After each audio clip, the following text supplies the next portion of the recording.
conectar con nosotros. Contestador 5 254 2353.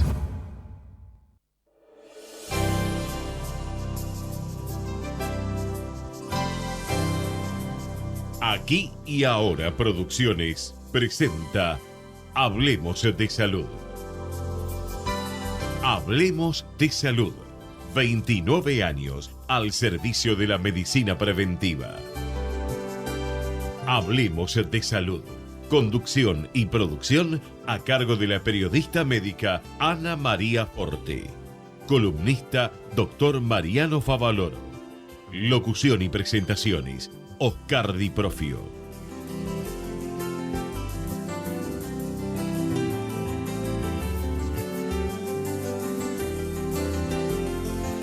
Cuando el juego se vuelve una necesidad, deja de ser un juego. Entre todos, podemos prevenir la ludopatía. Pedí ayuda llamando al 0800-444-4000. Buenos Aires, provincia. Entre todos, podemos más.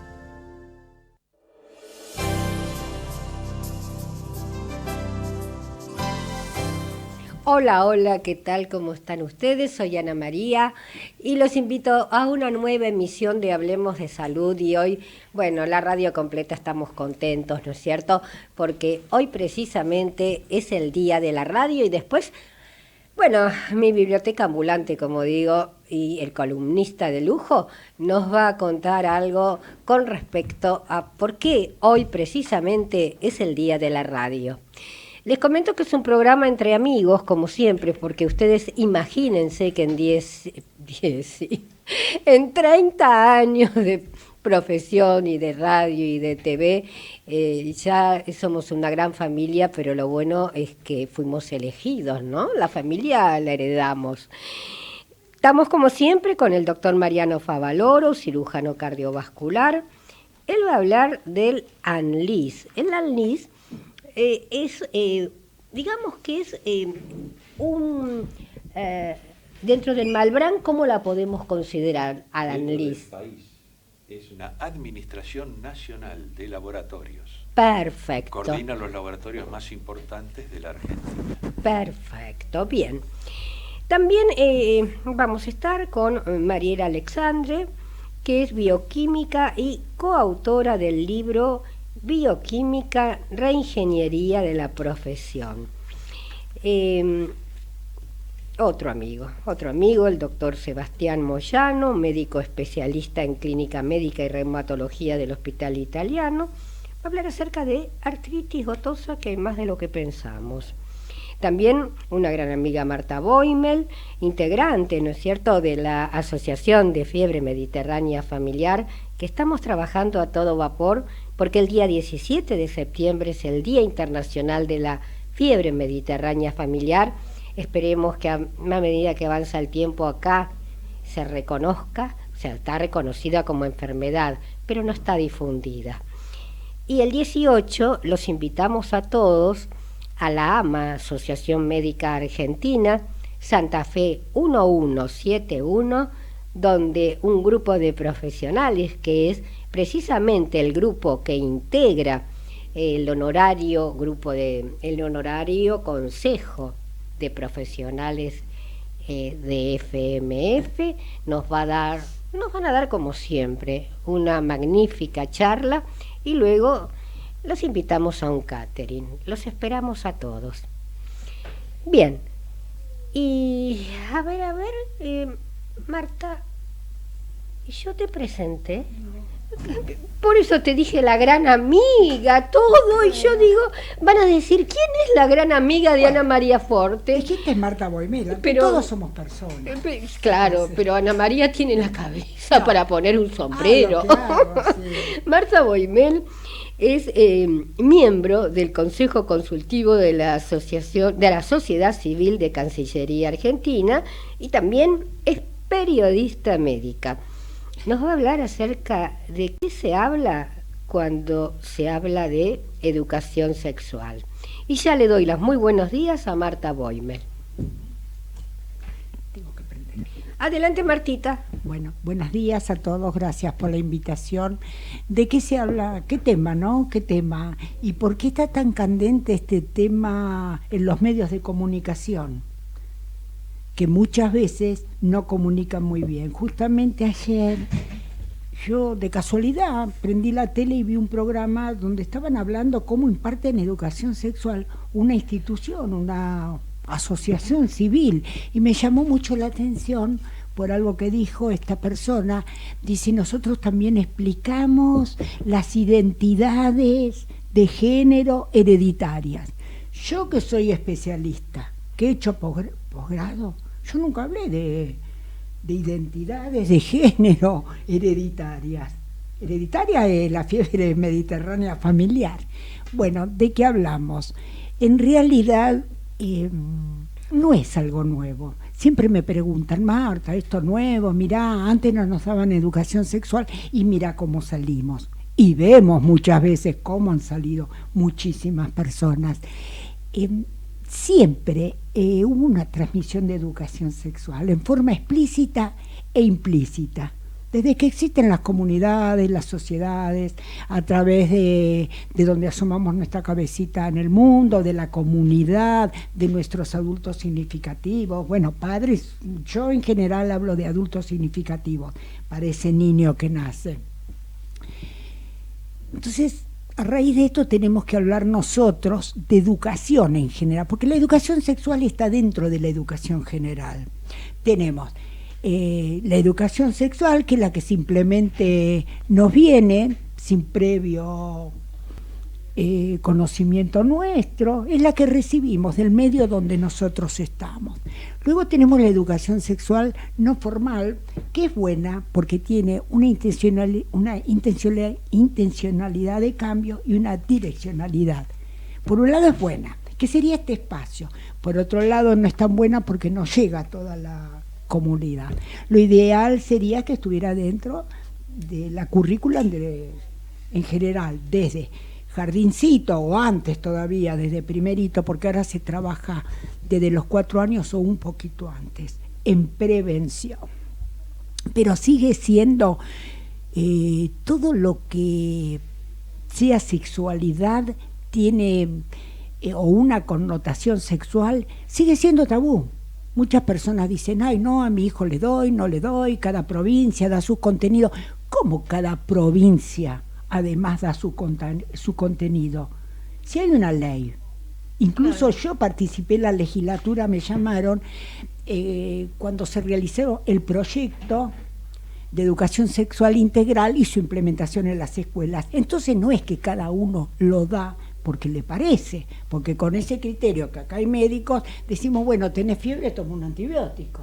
No es lo mismo. Es muy difícil hablar de sexualidad. Vos estás hablando de educación sexual y lo hablamos en general de educación, sí. Lo hablamos antes también. 50 años atrás, en la escuela donde yo hice el secundario, escuela religiosa, 50 años atrás, en el Ana María Llaner, teníamos educación sexual dada por un cura.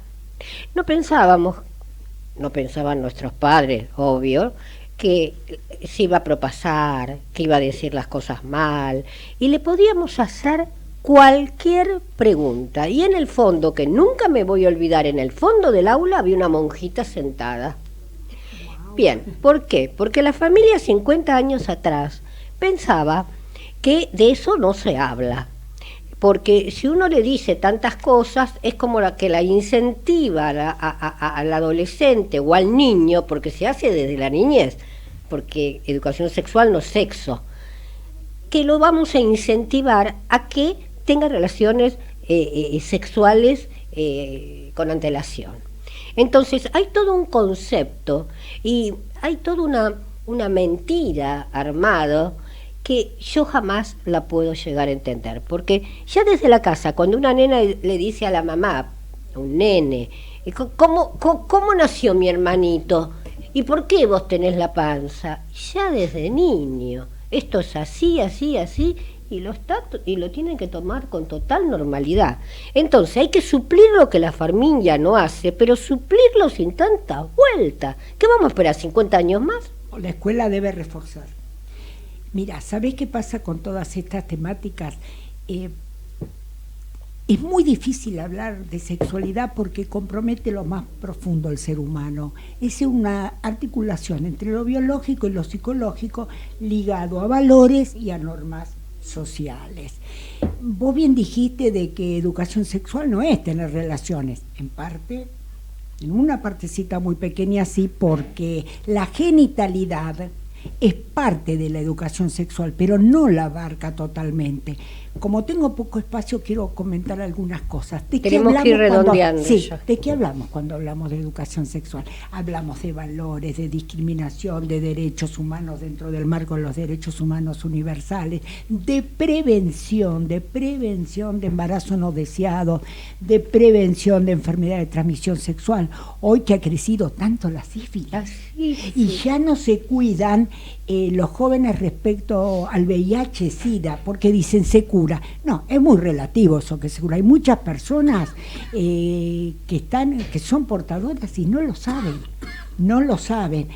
Pero eso de que se cura es relativo, depende con qué población yo estoy trabajando, no lo trato como que se cura, porque no se cuidan. Y hoy sabemos que es una enfermedad crónica, se puede vivir con calidad de vida, pero para poder vivir con calidad de vida se necesita tener una calidad de vida, tener la medicación, una buena alimentación. Y como está hoy el país y con lo que vemos, no es accesible para todo el mundo. Martita, me quedaría horas charlando con vos, pero tenemos el tiempo más que limitado. Y tenemos que estar atentos que el profiláctico no es solo para evitar quedar embarazada la mujer, sino que también no haber contagio, ni del uno para el otro. Y si no usamos profilácticos, van a venir todas las enfermedades ya desterradas, porque realmente es increíble que en el siglo XXI haya sífilis. Y enfermedades de la pobreza también. Enfermedad de la pobreza y de la ignorancia, más que nada. Ignorancia. Si se lo educa, la gente aprende. Vamos a ese corte tan pedido. Gracias. Señor empresario o profesional de la salud, la difusión de su producto o servicio a través de nuestro programa es el medio más eficaz para acceder al público. Comuníquese con el Departamento de Publicidad 154-989-0420.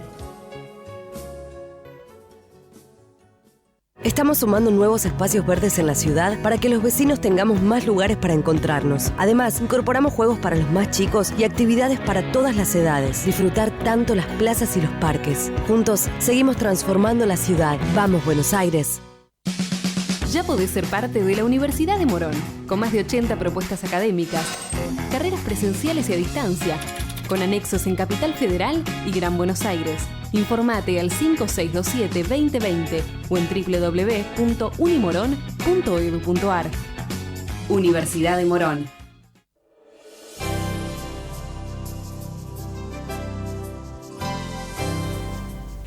Y continuamos con Hablemos de Salud y ya estamos con nuestro columnista de lujo, el doctor Mariano Favaloro, y nos va a contar qué es el ANLIS, que fue tapa de diarios durante 2 o 3 días. Adelante, Mariano. ¿Qué tal, Ana María? Bueno, la tapa del diario en realidad fue un convenio que hizo el ANLIS con el CDC de Estados Unidos, que es el Centro de Prevención de las Enfermedades, ¿no es cierto?, de prevención y estadística de las enfermedades y tratamiento. Entonces, ¿qué pasó?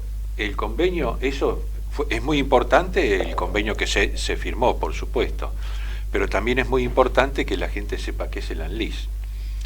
El ANLIS es importante también, y muy descriptivo, hacer un poquito de historia. En 1916 empieza el Instituto Malbrán, que después se llamó Instituto Biológico, y tenía una sede muy muy importante a donde yo vivía cuando era chico, en Florencio Varela, un famoso instituto biológico que fabricaba todos los sueros y las cosas y vacunas, que se utilizaban acá en la Argentina, y ella era un centro de estudio de tuberculosis también. Estaba ahí en los fondos de Florencio Varela. Fue creciendo, esto que Florencio Varela ha desaparecido hoy día, fue creciendo y después terminó directamente ahora, finalmente, en el Hospital Muñiz, donde está el Instituto Malbrán famoso, que es el que coordina sobre todo hoy día las enfermedades infecciosas. Es el centro de referencia de enfermedades infecciosas. Yo estuve, era cosa de 15 días atrás o 20 también, y precisamente enviada por la Secretaría de Salud de la Nación, para que en ese laboratorio, que me dijeron que es un laboratorio el mejor de la Argentina y comparado a cualquier país del mundo, van a ser los genéticos gratuitos para fiebre mediterránea familiar. Todavía no tenemos el convenio firmado, pero realmente, vos que entendés más, Mariano, dicen que hay una plataforma que pueden descubrir prácticamente cualquier tipo de enfermedad genética. Sí, no sé, yo no tengo ese conocimiento de que pueden descubrir cualquier tipo de enfermedad genética. Lo que pasa que ahí en el Malbrán... desarrollar, el ADN deben desarrollar, ¿no es cierto? Sí, puede ser. Para hacer eso. Sí, para que la gente comprenda. Sí, el genoma. El genoma todo humano. El genoma humano, ¿no es claro, ahí el está. genoma humano. Ahí está. Pero más que eso, eso es desde el punto de vista bacteriológico. Y bacteriológicamente también entonces es importante el convenio que hicieron justamente, que es un convenio de apoyo e intercambio mutuo de todos los conocimientos que tienen respecto a la bacteriología. Bacteriología que está referida a enfermedades infecciosas producidas por bacterias, justamente porque hay un método, se afinó un nuevo método que se llama espectrometría de masa, se ha actualizado, y se hacen diagnósticos muy certeros e inmediatos cuando hay una enfermedad infecciosa, y no hay que esperar el cultivo de la bacteria. Eso es muy importante. Entonces, dentro de todo ese cuadro, ahí dentro figura, está la sede del ANLIS. El ANLIS, que es la Administración Nacional de Laboratorios e Institutos de Salud, Malbrán, más allá de la bacteriología. Es Claudia Perandones, que hace 2 años estuvo acá con nosotros contando que viajaba a Italia, donde se iba a hablar de las enfermedades poco frecuentes, y invitadas por el Papa fue. Lo que pasa que dependiendo del ANLIS, para seguir en la descripción de este diagrama, existe dentro del ANLIS el Centro Nacional de Genética Médica, doctor Castilla, que es el primero que empezó los estudios genéticos acá en la Argentina en el año 67. Y eso funciona, la sede de ese Instituto Nacional de Genética Médica, en la avenida Las Heras al 2600. Y ahí, si uno sigue por internet, escudriñando, ve que hay en todos los hospitales de la capital federal y muchas subsedes en todas las provincias, hay centros de estudios genéticos para muchas enfermedades raras. Justamente se han dividido las enfermedades raras en distintos centros, sobre todo acá en Capital y Gran Buenos Aires. El Hospital de Clínicas es uno de ellos, por ejemplo, también.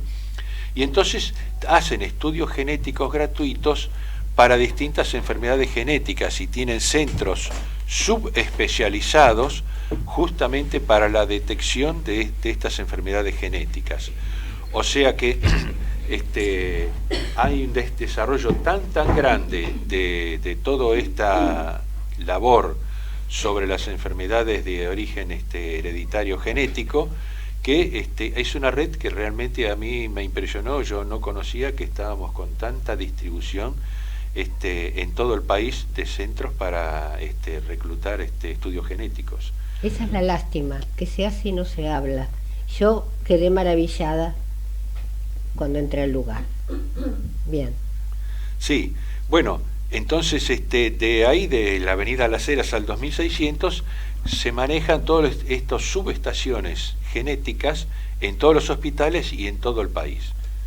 Y entonces, lo que te dijeron a vos del ANLIS para hacer los estudios genéticos en el Malbrán, está comandado de acá, y ellos, como son la dirección general de toda esta red de servicios médicos y de laboratorio, obviamente van a dar, seguramente a adjudicar alguno de estos numerosos centros que hay en el país, en los que están subdivididos los grupos de enfermedades raras, para que estudien la enfermedad de fiebre mediterránea familiar.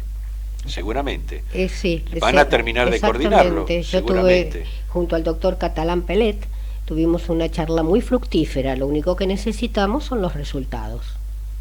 Claro, sí, el estudio y los resultados, lógico. La detección de los casos y la confirmación genética. Bien. Que a eso apunta esto, sin ninguna duda. Ahora vos hablas de la detección de los casos. A ver, ¿qué quiere decir?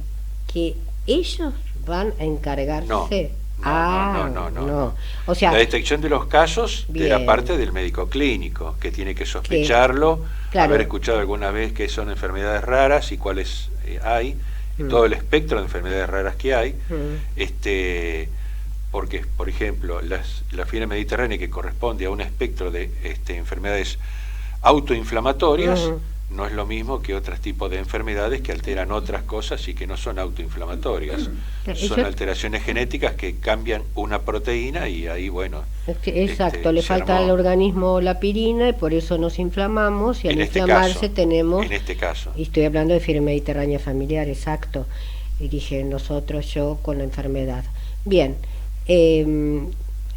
vos sabés que yo evangelizo, ¿no? Llega un momento que se evangelizo. Fiebre mediterránea familiar para todos. Exactamente. ¿Sabes por qué, Mariano? Porque el 52% de mis familiares, el más viejo, mi papá, murió a los 56 años. Claro. Y yo iba a morir a los 68 si yo no me descubría la enfermedad. No tengo yoísmo, tengo bronquismo. El bronquismo significa que si el profesional no está formado, no se lo enseñaron, son 8.000, me contestaron que son 8.000 enfermedades raras y que es imposible. Bueno, empecemos por las poquitas y más frecuentes en la Argentina, y si vemos un paciente con algún problema, por favor no lo mandemos a hacer cerámica o a distraerse o decir que están estresados o que tiene de pronto presión arterial, como murió toda mi familia, no por fiebre, y le dicen, mi papá no tomó la pastillita, por eso se murió. Yo tuve la gran suerte, porque yo no lo descubrí en un laboratorio, lo descubrí pensando. Si los profesionales de la salud los capacitan, el profesional, con un posgrado, con lo que fuera, no se le puede escapar una fiebre mediterránea familiar, y mueren un montonazo de gente subdiagnosticados con polimialgia, enfermedad que no existe, polimucho, mialgia, músculo, dolor, o con fibromialgia. Y a la persona que ya le dijeron tiene fibromialgia no la podés mover y sigue que tiene fibromialgia. Pero ahora que creo que se va a hacer gratuitamente ante la sospecha del médico un genético, ahí se va a descubrir realmente, al menos, si tiene fiebre mediterránea familiar. Dentro del Hospital Rivadavia vamos a tener una área donde se va a tratar no solo a los adultos, sino que también a los niños, porque ha quedado, digamos, desprotegidos los niños, porque se trataban en el Hospital de Pediatría Juan P. Garrahan, y la figura mayor es la que, digamos, que murió. ¿Está? Porque para la ciencia murió. Entonces hay un nicho ahí que hay que cubrir urgente. En el Hospital Gutiérrez está la doctora Espada, que en el día de hoy tengo entrevista con ella, donde está sobrepasada porque es una cantidad de pacientes que vienen de todo el país y una sola persona no lo puede afrontar. O sea que hay gran agujero negro dentro de la reumatología infantil en este momento, específicamente con esta autoinflamatoria. Para redondear tenés menos de un minuto. Unos segundos nada más. Digo, por suerte has sublimado tu bronquismo en la Asociación de Fiebre Mediterránea Familiar y estás empujando, estás realizando muchas cosas pues, justamente para que se difunda y para diagnosticar y tratar esta enfermedad. Exactamente. Bien, vamos a hacer un pequeño cortecito y luego continuamos. Vamos la radio, somos tu voz. Vamos con Eco, siempre la verdad y la mejor información. ¡Ay, pero qué tarde que se me hizo! Me tengo que apurar porque si no, no llego.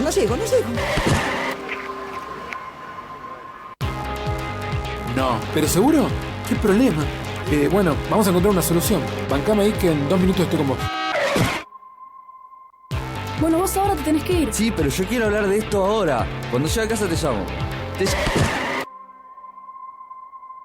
3 de cada 10 muertos en el tránsito son peatones.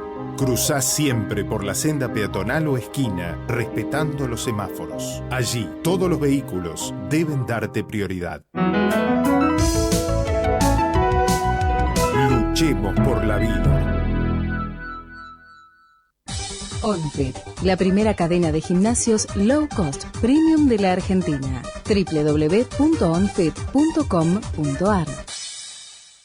Descarga gratis de tu celular la aplicación Ecomedios. Podés escucharnos en vivo, informarte con las últimas noticias y entrevistas en audio y video. Búscala y bajate la aplicación Ecomedios.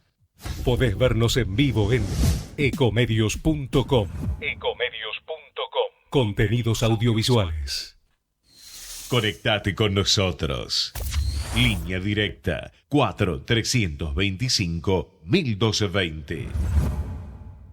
Si usted tiene alguna inquietud sobre su salud o la de su familia, Hablemos de Salud les responde vía mail. Tomen nota, hablemosdesalud@hotmail.com o a través de nuestra página www.hablemosdesalud.com.ar. Cuando el juego se vuelve una necesidad, deja de ser un juego. Entre todos, podemos prevenir la ludopatía. Pedí ayuda llamando al 0800-444-4000. Buenos Aires, provincia. Entre todos, podemos más. Profesora Karina Uranga, cosmiatra, tratamientos faciales y corporales personalizados. Para contactarse 011 69 68 11 12 o vía mail karinauranga@hotmail.com.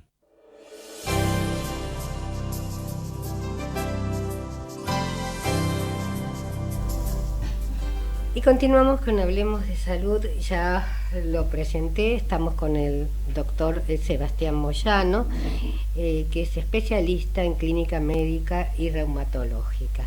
Un gusto tenerte, realmente, Moyano.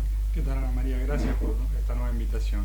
Quería hacer un pequeño comentario antes de entrar en el tema, con lo que hablaban anteriormente con Mariano, y es un poquito de esperanza. Ya sabes que estoy comprometido con tu asociación de pacientes, y como te venía diciendo hace más de 1 año y medio, finalmente este año formamos el grupo de estudio de enfermedades autoinflamatorias en la Sociedad Argentina de Reumatología. Está constituido tanto por reumatólogos jóvenes como de más experiencia, y tanto de pediátricos como de adultos, que recién estamos arrancando. Ya empezamos a ver qué es lo que se ha publicado de este tipo de enfermedades en los últimos años en nuestro congreso, y la verdad que es muy poco. Ya este año vamos a empezar a llevar nuestros primeros trabajos al Congreso Nacional, todavía no de fiebre mediterránea familiar, pero es de lo que sigue nuestra agenda. Hay muchas enfermedades, pero bueno, de a poquito se va armando grupo por muchos médicos entusiastas. Está Graciela Espada entre una de las coordinadoras que la nombraste, y la idea es ir formando en distintas regiones del país, aunque sea tener un reumatólogo de adulto y otro de pediatras que pueda recibir a este tipo de pacientes, independientemente de los recursos técnicos que haya. Así que bueno, hay una luz de esperanza, y tanto así como los pacientes están comprometidos, nosotros también, y esperemos ver mejores resultados en los próximos años. Bien, realmente muy buena noticia. Una lucecita tenemos, ¿no es cierto?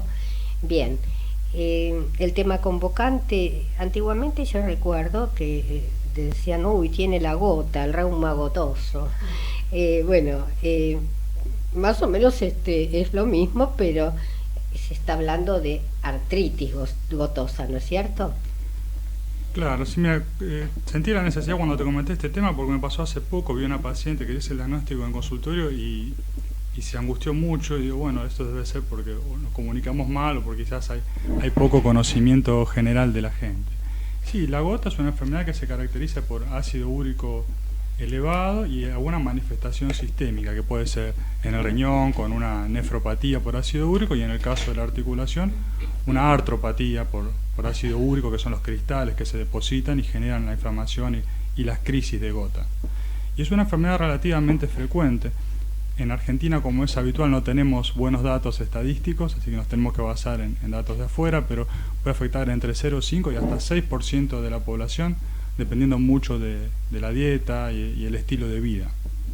Y esto es bastante importante. O sea, en Estados Unidos llega hasta un 6%, en poblaciones con las dietas más vegetarianas o más activas es muchísimo menor.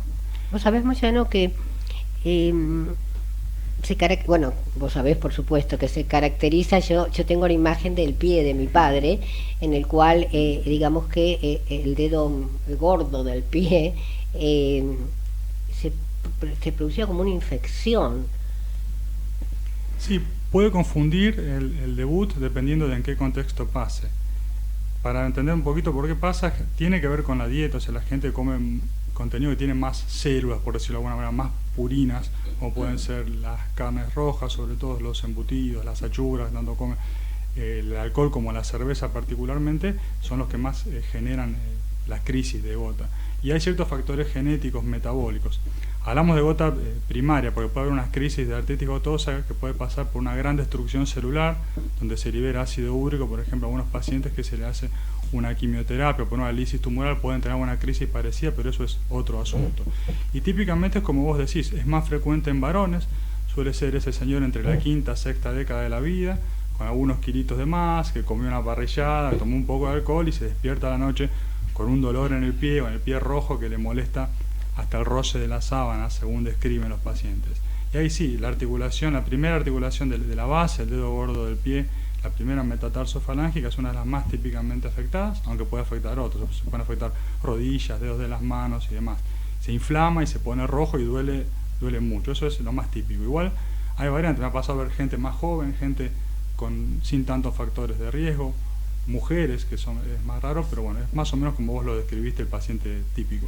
Vos sabés que él tenía fiebre mediterránea familiar, obvio que en ese entonces no se conocía, él tenía 30 años, y se confundió con reuma gotoso, y le daban la colchicina. Yo no estoy haciendo propaganda, la colchicina es una pastillita rosa para mí maravillosa, y es muy económica, y ni siquiera es el laboratorio que la hace, pero la casualidad que le daban justamente la medicación para la colchicina, pero solo una vez al año cuando se producía, digamos, la crisis mayor de fiebre mediterránea familiar.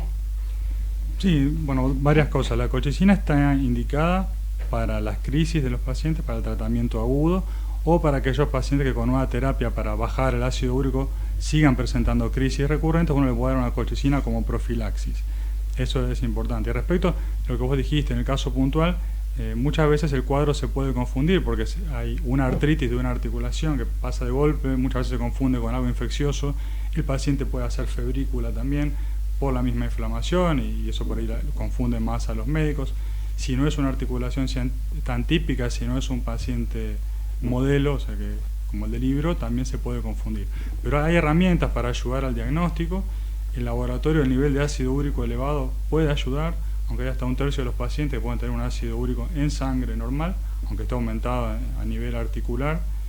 Hay imágenes en los centros que se puedan de la radiografía, si hay algunas lesiones, si el paciente ya tuvo más de una crisis, se pueden ver algunos daños a nivel óseo, donde ayuda a ver. Si tienen ecografía y el ecografista sabe hacer, también se puede ver como unos depósitos de ácido úrico en las articulaciones, que se ven como unas liñitas típicas en el cartílago, que ayudan al médico. Hoy por hoy tenemos más herramientas para hacerlo. Y, por ejemplo, la urea sale a través de un análisis de sangre, ¿no es cierto? En este caso es uricemia, que es el La ácido úrico de uricemia. sangre. Sí, un análisis de sangre. También se puede ver en orina, en otros casos, cuando uno busca en una nefropatía o cálculos por ácido úrico, litiasis de ácido úrico, se puede ver en orina, pero en este caso, de rutina, se busca en sangre. Y cuando uno llega con un así colesterol elevado, por ejemplo, ¿puede ser producido por alguna enfermedad o le atribuimos a que no se cuidan las comidas? Siempre hay que ver al paciente en su contexto, ¿no? La cuestión multicausal no es tan frecuente. Puede haber cuestiones genéticas del metabolismo de los lípidos, en ese caso los hábitos del paciente, las comidas también que haga, o a veces en algunas enfermedades inflamatorias, que ya hay ejemplos, es común que tenga una dislipemia asociada, como pasa con la artritis reumatoidea. ¿Qué es una dislipemia? Una groseramente, Mariano lo puede explicar mejor, pero es una enfermedad del metabolismo de los lípidos, una alteración en los niveles normales de lípidos en sangre. ¿Sí? Bien. Y se puede ver asociada a otra enfermedad inflamatoria, y controlando la enfermedad de base se suele controlar el problema ese con los lípidos. Pero es importante respecto de la gota, esto que decís vos, porque la gota es un factor de riesgo cardiovascular más. Generalmente el paciente no suele ser una persona joven, flaquita y deportista. Suele tener sobrepeso, tener hipertensión, diabetes, dislipemia. Entonces hay que controlarlo porque es un factor de riesgo más cardiovascular. Y si es un paciente que no se conoce que tiene estos otros factores, es una buena oportunidad para el reumatólogo, si se considera capaz, y si no, derivarlo al clínico para que le estudie, que le vea cómo está su presión, si tiene diabetes, cómo está de peso y demás. Porque uno de los pilares del tratamiento, entrando en eso, además de tratar las crisis, es el cambio en los hábitos de vida, o sea, bajar de peso, reducir el consumo de purinas, de ácido úrico, aunque cuando hay trastornos metabólicos muy severos, la dieta no puede bajar y necesita medicación. El paciente solamente se baja un poco. Pero es importante siempre ver eso al paciente en su contexto, no solo el pie con la artritis gotosa y nada más. Hay pacientes que dicen, ¿y tengo que tomar de por vida la pastilla? Depende mucho del caso. Hay pacientes que si es una crisis única y si no tiene otra cuestión importante como ser compromiso renal por gota, una artritis ya con lesiones en el hueso por esta crisis de gota, o tofos que son como depósitos de ácido úrico que se hacen, puede ser en los codos, en los dedos de las manos. Si no tiene nada de eso y es una crisis única y no tiene más de 1 o 2 crisis al año, se puede tratar solamente las crisis y mejorando los hábitos de vida. Si no, si tiene alguno de los otros factores de riesgo, sí tiene que hacer tratamiento o hasta tener los niveles de ácido úrico normales con medicación, o bueno, hasta el paciente puede probar si ha tenido con la medicación nivel de ácido úrico normales de manera sostenida, ha cambiado sus hábitos higiénicos y dietéticos, uno puede probar suspender o bajar la dosis, dependiendo de lo que venga haciendo el paciente. ¿Esto podemos decir que hay familias que ya lo traen de herencia o no? Así como un trastorno primario del metabolismo de ácido úrico es bastante raro, pero sí es un factor de riesgo cardiovascular más. O sea, es común que uno encuentre un paciente con algunos kilos de más, gordito, hipertenso, con diabetes, y que sí, puede traerlo, pero asociado a otras cosas. Bueno, sí, trae hiperuricemia, gota, con hipertensión, con diabetes. Es un factor más que hay que vigilar, y el antecedente familiar sin duda es que le aumenta las chances al paciente. Digamos que es un combo, que para llegar a esto hay pacientes, y todavía existen, Sí, existe, que no van nunca. Yo conozco una persona de 45 años que sufrió una ACV en la calle, 45 años, no digo 80 años, ¿no es cierto? Y dijo, yo nunca me hice ni siquiera un análisis de sangre. Bueno, eso sí pasa. Te dejó mudo. Con lo que vos dijiste del combo, hay que verlo de las dos formas, porque la manifestación de la artritis gotosa puede ser por ahí la primera manifestación de todo ese combo del paciente. Entonces el reumatólogo tiene que ir a buscar los otros factores si es un paciente que nunca se controló, y si ya tiene otros factores de riesgo conocidos, bueno, tratar de que este nuevo descubrimiento no le empeore el combo que ya trae. Y la obesidad juega en contra. Sí, seguro, es un factor más. Siempre, en casi todo juegan contra la obesidad. Con respecto a la obesidad y la última pregunta, la gente cuando uno le dice, y bueno, hay que hacer gimnasia, dice, no, yo nunca fui en gimnasio. ¿Cómo se puede reemplazar? ¿Con una caminata? ¿Cómo se reemplaza? Para convencer a la gente. Es difícil responderlo brevemente, pero creo que una de las cosas es que nosotros como médicos tenemos que tratar de empatizar con el paciente y plantearle alternativas, considerar todos los factores para que tenga adherencia al paciente, saber qué puede hacer el paciente, qué le queda cerca, qué puede pagar, si es que es una actividad paga, qué le gusta, quién de su entorno puede ser un estímulo positivo, porque por ahí le decimos, sí, anda a hacer natación, y le queda 5 kilómetros, va gente 20 años más que él en promedio, y no lo puede pagar. Entonces, primero ver eso, qué puede hacer. Desde caminar media hora por día para arriba ya se considera una actividad física con fines de caminata nada más, pero siempre hay que ver al paciente en su contexto y ver cuál es la mejor actividad para él y elegir la mejor combinación. Perfecto. O sea, más no te puedo preguntar, realmente dijiste todo claro y conciso. Muchísimas gracias, Moyano, como gracias siempre brillante. Adelante, por favor. El objetivo de Hablemos de Salud es brindarles a través de una calificada información los conocimientos necesarios para la prevención de enfermedades mediante la promoción de la salud. Estamos sumando nuevos espacios verdes en la ciudad para que los vecinos tengamos más lugares para encontrarnos. Además, incorporamos juegos para los más chicos y actividades para todas las edades. Disfrutar tanto las plazas y los parques. Juntos, seguimos transformando la ciudad. ¡Vamos, Buenos Aires! Ya podés ser parte de la Universidad de Morón, con más de 80 propuestas académicas, carreras presenciales y a distancia, con anexos en Capital Federal y Gran Buenos Aires. Informate al 5627-2020 o en www.unimorón.edu.ar. Universidad de Morón. Look 5D transforma y crea una nueva imagen para una mejor comunicación con el entorno. Tratamiento integral para el cabello, rostro y cuerpo. Depilación definitiva, masajes, maquillaje, cuidado de manos y pestañas. Trabajamos desde lo físico hasta lo energético. Look 5D, Formosa 389, Caballito, Ciudad Autónoma de Buenos Aires. Facebook e Instagram, Look 5D.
Y continuamos con Hablemos de Salud.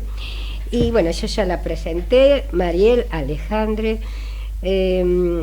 Mariel, hace muchísimos años que nos conocemos y más aún con Pereta, el esposo. Es una familia hermosa que yo quiero muchísimo y yo sé que Mariel lo sabe.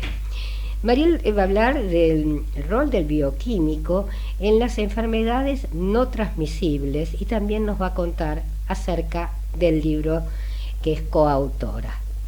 Bueno, buenos días, muchas gracias. Es verdad, el cariño es mutuo.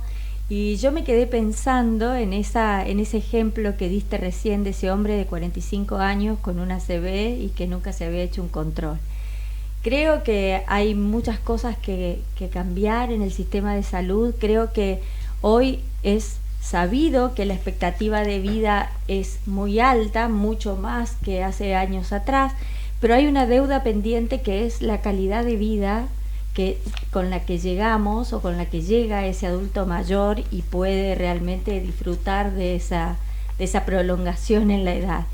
Y está muy relacionado con hacerse un control. Como bioquímicos, desde la atención bioquímica, en este nuevo milenio, nosotros estamos atrás de una reconversión del ejercicio profesional. Se sabe que hay analitos que se pueden hacer, que se deben hacer con un control anual a personas de 30 años en adelante, que colaboran y mucho en la detección precoz de esto que vos llamabas recién muy bien, las enfermedades crónicas no transmisibles. Porque aunque parezca mentira, en Argentina, acababa de leer ahora una publicación en agosto de Infobae, una investigación de FOPEA, el Foro de Periodismo Argentino, consultando una serie de profesionales de la salud, decía que la primera causa de muerte de Argentina son justamente las enfermedades crónicas no transmisibles, la muerte por enfermedades crónicas no transmisibles. Y ahí rápidamente me fui a trabajos previos que hemos hecho docentes de la Universidad de Buenos Aires, de la Facultad de Farmacia y Bioquímica, docentes del posgrado de atención bioquímica, que en el 2010 fuimos a preguntarle a la gente, a la población común, si se hacía o no controles preventivos. Y en esa oportunidad, solo el 16% de la población de entre 16, 17 años hasta 70, 75 nos contestó que sí, que se hacía controles preventivos en salud. Y este año, en el 2010, relanzamos estos cuestionarios para la gente, y fíjate vos que de ese 16% del 2010, en 2019 el 90% de la gente dijo que se hace controles preventivos. Cuestión que la información, con la accesibilidad que tenemos todos a los distintos medios de comunicación, el teléfono, el celular, la web, hace que la gente actúe más, cada vez más, en su propio beneficio y en su propio bienestar. Pero sin embargo, como este dato tan positivo no alcanza y se contrasta con el de Infobae, que dice que es aún hoy la mayor causa de muerte de los argentinos. Entonces eso nos hace recapacitar y alertarnos sobre los profesionales que podemos ayudar en estos controles.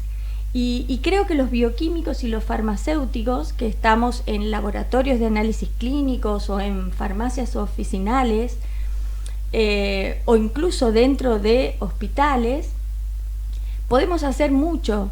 Hay mucho profesional que puede ayudar, porque también un poco hablábamos fuera del aire tal vez con los colegas de esta mesa, en que la atención médica realmente se ve como muy complicada con el sistema, digamos, antisocial que establecen las prepagas o la medicina, digamos, las obras sociales, que hace que uno en poco tiempo tenga que absorber mucha consulta. Y ahí estamos nosotros, que yo creo que a futuro somos los profesionales que puede establecer esa red de contención. Hay aproximadamente 12.000 bioquímicos en todo el país, 3.500 en la ciudad de Buenos Aires, ni contar los farmacéuticos. Cuánto que nos podemos organizar desde nuestras instituciones y establecer a un gobierno provincial, nacional, municipal, los planes de medicina preventiva y atención primaria de la salud para hacer el circuito inverso de atención y derivar nosotros al médico cuando alertamos estos casos que necesitan una atención médica urgente, ¿no? Bien, Alejandre, más de una oportunidad nosotros hablamos con el doctor Magariño, que del bioquímico no se habla. No se habla. Y tiene un papel tan importante, que no es el que hace el análisis y es de esa manera, pero no tendría que ser, quiero decir, y entrega el sobre para que lo cierre la persona administrativa y te la llevas. Porque quizá si se trabaja más en común unión entre el clínico o el médico que pidió los análisis clínicos, se podrían arribar mejor a diagnósticos certeros. Tocaste un punto clave que tiene brevemente dos explicaciones. Esa era nuestra razón de ser, estar inmiscuidos en el laboratorio, manejando procedimientos que la verdad es que eran manuales, adaptando técnicas químicas y físicas a líquidos biológicos para discernir está enfermo, está sano. Hoy por hoy hay un crecimiento en la generación de conocimientos, en la automatización, en la robótica, que hace que realmente esos procedimientos estén muchísimo más controlados. Y al bioquímico le sea mucho más fácil asegurar la calidad de los procesos analíticos. Entonces, claramente, nuestro rol hoy por hoy tiene que jugar un poco afuera de ese lugar. Mira, en esa encuesta que hicimos a los pacientes en 2010 le preguntábamos, ¿usted conoce al profesional bioquímico? El 85% de la gente dice que no lo conoce. Y el 15% que lo conocía no nos conoce porque estamos activamente en campañas, sino porque éramos parientes o amigos. Hoy esa cifra ha cambiado y la gente dice que en un 42% nos conoce. Con lo cual hemos hecho una tarea que empieza desde la educación, en el grado, en el posgrado y en la interdisciplina. Nosotros desde la Facultad de Farmacia y Bioquímica somos los docentes que trabajamos en conjunto en la Facultad de Medicina con algunas cátedras para explicar cuál es la importancia de los análisis clínicos y cuál es la importancia de los bioquímicos en el sistema de salud. Y el médico, yo creo, no solo creo, tengo cifras también que lo prueban, se siente respaldado cuando uno le dice, acá hay un profesional atrás que te puede ayudar, que te puede interpretar, hacer la interpretación analítica de esos resultados, que obviamente el médico le va a dar su real información dentro de un contexto clínico. Nosotros claramente ese pie no lo tenemos, pero lo buscamos y cada vez nos involucramos más. De hecho, fue un ejemplo esta mesa de enfermedades raras, pero nosotros sí podemos dar un diagnóstico analítico. Si uno entra en la web, hoy por hoy, hay una serie de sitios en donde uno, si pone interpretación de análisis clínicos, está todo. Y yo digo, y nosotros no nos animamos a hacer una redacción que oficie de conclusión bioanalítica de los resultados que estamos entregando, sin dar un diagnóstico médico, que no es nuestra intención, ni queremos hacer ejercicio ilegal de la medicina, pero sí dar una opinión respecto de desvíos, atender a la gente, darle una devolución. La gente se para en la vereda y eso sigue pasando, abrir ese famoso sobre, porque claramente la gente no maneja su ansiedad. Los turnos con los médicos por este sistema de salud colapsado que tenemos, capaz que son para dentro de 2 meses. Yo te cuento algo personal, que yo no soy una paciente común, ¿no es cierto? Claramente. Y es una lástima que el resto no haga lo mismo. Pienso que desde acá nosotros lo que hacemos es educar. Yo fui puntualmente a buscar un análisis que, bueno, había salido las enzimas hepáticas, puede ser altas, ¿no es cierto? Así es. Y es la cosa, digamos, esto es lo que yo tengo que cuidar con mi enfermedad. Yo antes de salir del lugar, si bien no era mucho, 2 puntos, pero estaba sobre el nivel, pedí hablar con la bioquímica. No todos lo hacen. El hecho es que si vos observás, porque yo vengo observando hace años, el bioquímico sale de su lugar, de su consultorio, mirando para abajo, como la sensación es, no me moleste, no soy nadie, no soy médico. Eso tendría que empezar a cambiar. La persona que yo le pregunté me dio una explicación magistral que yo, si no tenía la posibilidad de hablar a mis amigos médicos, hubiese estado muy angustiada porque no estaba bien del todo, digamos, el resultado. Y la bioquímica me tranquilizó. Absolutamente. Eso es un camino que estamos recorriendo. Hay 2 cosas importantes. Los docentes tenemos que formar y forjar personalidades fuertes, comprometidas, que entiendan su misión, que sepan que son profesionales de la salud y que tienen cada vez más estudio, como vos bien decís, como yo recién escuchaba, cada vez estudiamos más cuestiones, más enfermedades raras, y eso tenemos que poder brindarlo a la sociedad. Eso debemos de brindarlo a la sociedad. Y por otro lado, el paciente, la gente, la persona en la calle tiene que pedir y consultar al bioquímico.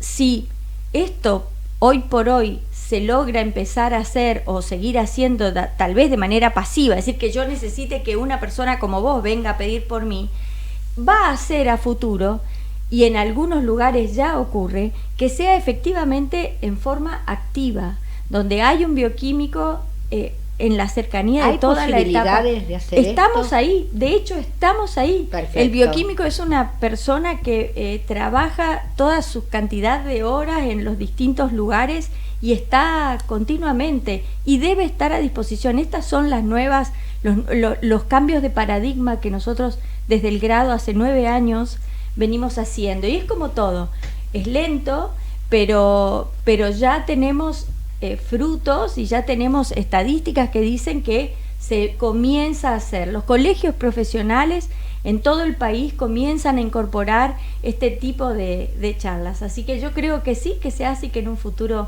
va a ser cada vez mayor. Mariel, fue un gusto tenerte realmente. Gracias. Y interesante la charla de todos ustedes. Yo me quedaría horas charlando, pero ya nos pasamos 42 segundos y ya 43. Bien, agradezco muchísimo la presencia de ustedes. Desde ya los voy a invitar para un próximo programa. Y con respecto a la audiencia, gracias por escucharnos, por vernos, porque nos están viendo por internet. Y será hasta la próxima semana en este mismo horario. Chau, chau. Desde Buenos Aires, transmite LRI 224, AM 1220, Ecomedios. Econoticias. Toda la información al instante. Muchas gracias. Un dólar que abrió en suba tras un día sin sacrificio de reservas y estabilidad. El dólar hoy rompe el clima de calma y abre con un salto de $1 las pizarras del Banco Nación a 58 para la venta y 54 para la compra. Atención, en casas de cambio el dólar cotiza en 3.58 y 61 pesos.